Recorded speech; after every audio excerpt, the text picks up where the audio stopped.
తెలంగాణ నిరుద్యోగులకు ఇదొక పెద్ద శుభవార్త. ప్రత్యేకంగా మహిళా నిరుద్యోగులకు గుడ్ న్యూస్ గా చెప్పుకోవచ్చు. ఈసారి తెలంగాణ ప్రభుత్వం జాబ్ ఎప్పటి నుంచో వాయిదా వేస్తూ వస్తున్న వేల అంగన్వాడీ ఉద్యోగాలను ఒకేసారి భర్తీ చేయనున్నారు. దీనికి సంబంధించిన పూర్తి వివరాలను తెలుసుకునే ముందు వీడియోను లైక్ చేయండి.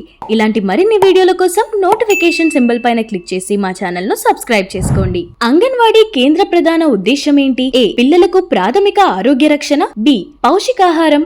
సి. ఆశ్రయం. డి. అన్ని. అంగన్వాడీ ఉద్యోగాల నోటిఫికేషన్ కు సంబంధించిన విషయానికి వస్తే త్వరలో సీఎం రేవంత్ రెడ్డి ప్రభుత్వం వేల అంగన్వాడీ పోస్టులను భర్తీ చేయనున్నారు. రాష్ట్ర వ్యాప్తంగా మొత్తం 35,000కు పైగా అంగన్వాడీ కేంద్రాలున్నాయి. ఈ అన్నిటిలో ఇప్పుడు 11,000కు పైగానే ఖాళీలు ఉన్నట్లు తెలుస్తోంది. వీటన్నిటినీ ఫిల్ చేయకపోవడం వల్ల అంగన్వాడీ పిల్లలు తీవ్ర ఇబ్బందులను ఎదుర్కోవడమే కాకుండా అంగన్వాడీ సెంటర్లు కూడా దెబ్బతిని తెలంగాణ అంగన్వాడీ నిర్వహణపై పెద్ద మచ్చ వచ్చే ప్రమాదం ఉంది. ఖాళీల భర్తీకి ఇప్పటికే లేట్ అయిందని అనుకున్న ప్రభుత్వం త్వరలో తప్పకుండా అంగన్వాడీ టీచర్లకు నోటిఫికేషన్ ను రిలీజ్ చేయనుంది. తెలంగాణ స్త్రీ శిశు సంక్షేమ శాఖ మంత్రి సీతక్క కూడా ఈ విషయంలో నిరుద్యోగులకు హామీ ఇచ్చారు. అయితే ప్రస్తుతం ఉన్న ఖాళీల్లో కొన్నింటిని ప్రమోషన్ల ద్వారా ఫిల్ చేయాల్సి ఉంటుంది. 5 ఏళ్లు ఆయాగా పనిచేసిన వాళ్లకు టీచర్లుగా, 5 ఏళ్లు టీచర్లుగా పనిచేసిన వాళ్లకు సూపర్వైజర్లుగా ప్రమోషన్ ఇవ్వాలి. ఇలా పోస్టులను ఫిల్ చేసిన తర్వాత మిగిలిన ఖాళీలకు సంబంధించిన అఫీషియల్ నోటిఫికేషన్ ఇస్తారు. అయితే అసలు ఈ anganwadi recruitment process, exam syllabus ఎలా ఉంటుందో ఒక లుక్ వేద్దాం. అంగన్వాడీ పోస్టులకు గతంలో మినిమం క్వాలిఫికేషన్ 10th మాత్రమే ఉండేది.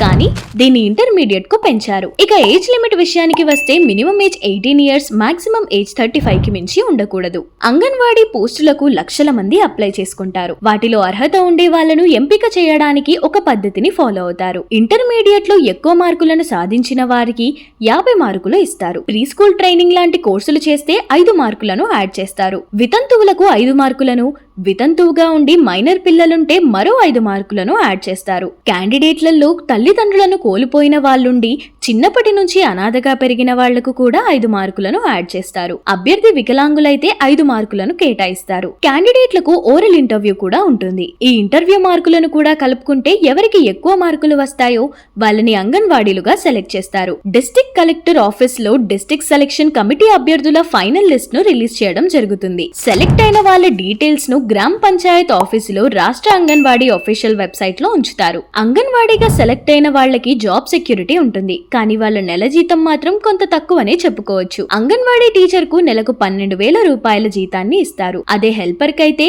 9,000 వరకు పే చేస్తారు. దీంతో పాటు రిటైర్ అయిన అంగన్వాడీ టీచర్ కు 2 లక్షల రూపాయలను, హెల్పర్ కు 1 లక్ష రూపాయలను రిటైర్మెంట్ గ్రాట్యుటీ కింద అందిస్తారు. అంగన్వాడీ జాబ్స్ కు అప్లై చేయడానికి రాష్ట్ర వ్యాప్తంగా లక్షల మంది నిరుద్యోగులు వెయిట్ చేస్తూ ఉన్నారు. ఇందులో ప్రత్యేకంగా ఏ రిటర్న్ టెస్ట్ లేదు కాబట్టి మీరు చేయాల్సింది ఏమీ లేదు. సెలెక్షన్ ప్రాసెస్ లో మీ ఇంటర్ మార్కుల వెయిటేజ్ ఉంటుంది. ప్రీ స్కూల్ కోర్స్ ట్రైనింగ్ చేస్తే కొంత బెనిఫిట్, వితంతువులకు, అనాథ అభ్యర్థులకు మరికొంత వెసులుబాటు ఉంటుంది. అయితే అర్హత కలిగిన వాళ్లకు మాత్రం జాబ్ పక్కా వస్తుంది. మీరు ప్రీ స్కూల్ ట్రైనింగ్ కోర్స్ తీసుకుంటే అది మీకు భవిష్యత్తులో వచ్చే మరో అంగన్వాడీ నోటిఫికేషన్ సమయంలో యూజ్ అవుతుంది.